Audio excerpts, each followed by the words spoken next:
नमस्कार। आज हम रॉबिन शर्मा की जो किताब है सन्यासी जिसने अपनी फरारी बेच दी, उसके सार पर थोड़ी गहराई से बात कर रहे हैं।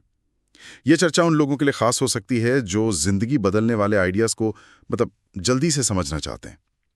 कहानी शुरू होती है जूलियन मेंटल से, एक बहुत कामयाब वकील, लेकिन अंदर से बिल्कुल कह सकते हैं नाखुश। फिर एक दिन उसे दिल का दौरा पड़ता है और सब कुछ बदल जाता है। वो अपनी महंगी फरारी, अपनी पूरी लाइफस्टाइल सब छोड़कर गायब हो जाता है, पता नहीं कहां। फिर कई महीनों बाद जब वो लौटता है तो बिल्कुल बदला हुआ इंसान, एकदम जवान, शांत और खुश। तो सवाल उठता है कि भाई ऐसा क्या हुआ? और पता चलता है कि उसे हिमालय में सिवाना के कुछ रहस्यमयी संत मिले थे। हाँ, और उन्हीं से उसे जीवन का वो गहरा ज्ञान मिला। बिल्कुल। तो आज हम उन्हीं खास सबकों को जो जूलियन ने सीखे उन्हें समझने की कोशिश करेंगे। एक बड़ी मजेदार कहानी के जरिए संत सिखाते हैं। हाँ, वो कहानी बड़ी अनोखी है। चलिए शुरू करते हैं। तो जूलियन अपने दोस्त जॉन को वो कहानी सुनाता है जो संतों ने सिखाई थी। इसमें एक सुंदर सा बगीचा है, एक लाइट हाउस प्रकाश स्तंभ, एक भारी भरकम सोमो पहलवान, एक गुलाबी रंग की तार, एक सोने की स्टॉपवॉच, फिर खुशबू वाले गुलाब और हीरों से जड़ा रास्ता। सुनने में बड़ा अजीब लगता है ना, जैसे बच्चों की कहानी हो। हाँ, लगता तो है, लेकिन ये सिर्फ कहानी नहीं है। ये जिंदगी जीने के साथ कह सकते हैं सिद्धांतों का एक नक्शा है। बिल्कुल सही। और देखिए, दिलचस्प बात यह है कि ये जो प्रतीक है ना, ये सिर्फ याद रखने के लिए नहीं है। इनका बहुत गहरा मतलब है।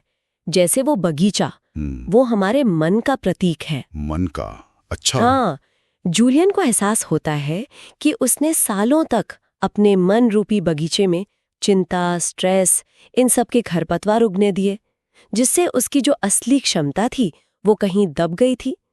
तो संत सिखाते हैं कि मन के बगीचे के देखभाल करना पॉजिटिव सोच रखना कितना जरूरी है। अच्छा, यानी मन की देखभाल जैसे बगीचे की करते हैं।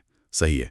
और वो ऊंचा सा प्रकाश स्तंभ, लाइट हाउस, उसका क्या मतलब था? वो लाइट हाउस जीवन के उद्देश्य पर्पस, उसकी अहमियत बताता है। पर्पस? संतों का मानना था कि अगर जीवन में कोई साफ लक्ष्य या मिशन न हो तो सच्ची खुशी मिलना बहुत मुश्किल है। दिशाहीन हो जाती है जिंदगी। हाँ बिल्कुल, एक नाव की तरह जिसमें पतवार ना हो, कहीं भी बहती रहती है। जूलियन को भी यही लगा कि वो सालों से बिना किसी असली मकसद के जी रहा था। ये बात तो सोचने वाली है। अच्छा, इसकी बात कहानी में वो सूमो पहलवान आता है। वो थोड़ा सा अजीब लगता है इस कॉन्टेक्स्ट में। हाँ, लगता तो है। वो सूमो पहलवान काइजन के सिद्धांत को दिखाता है। काइजन? ये क्या है? काइजन लगातार खुद को बेहतर बनाना, निरंतर सुधार।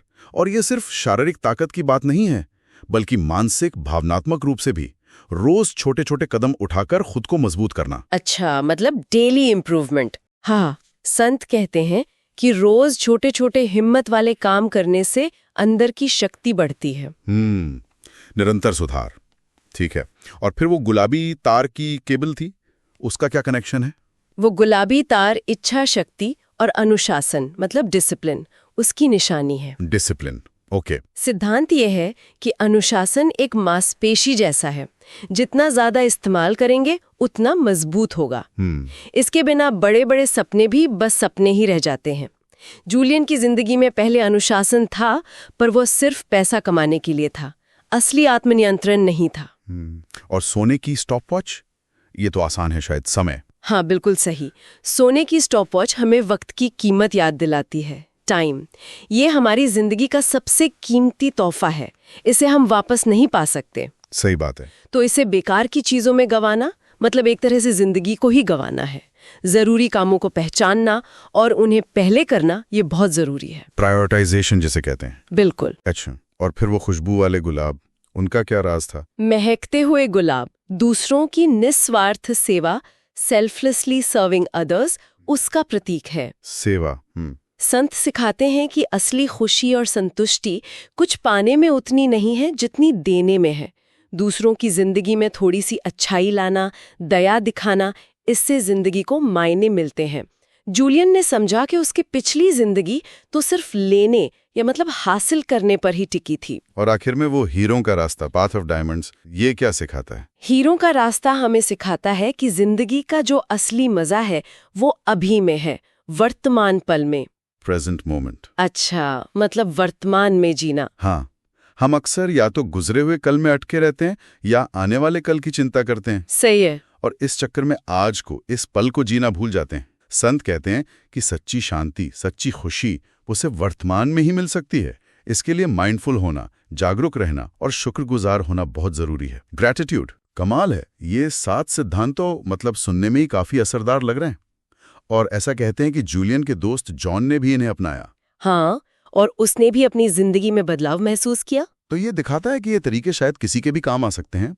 कोई भी इन आदतों को अपनाकर एक ज्यादा पर्पसफुल जिंदगी जी सकता है। तो अगर संक्षेप में कहें तो ये 7 बातें हैं।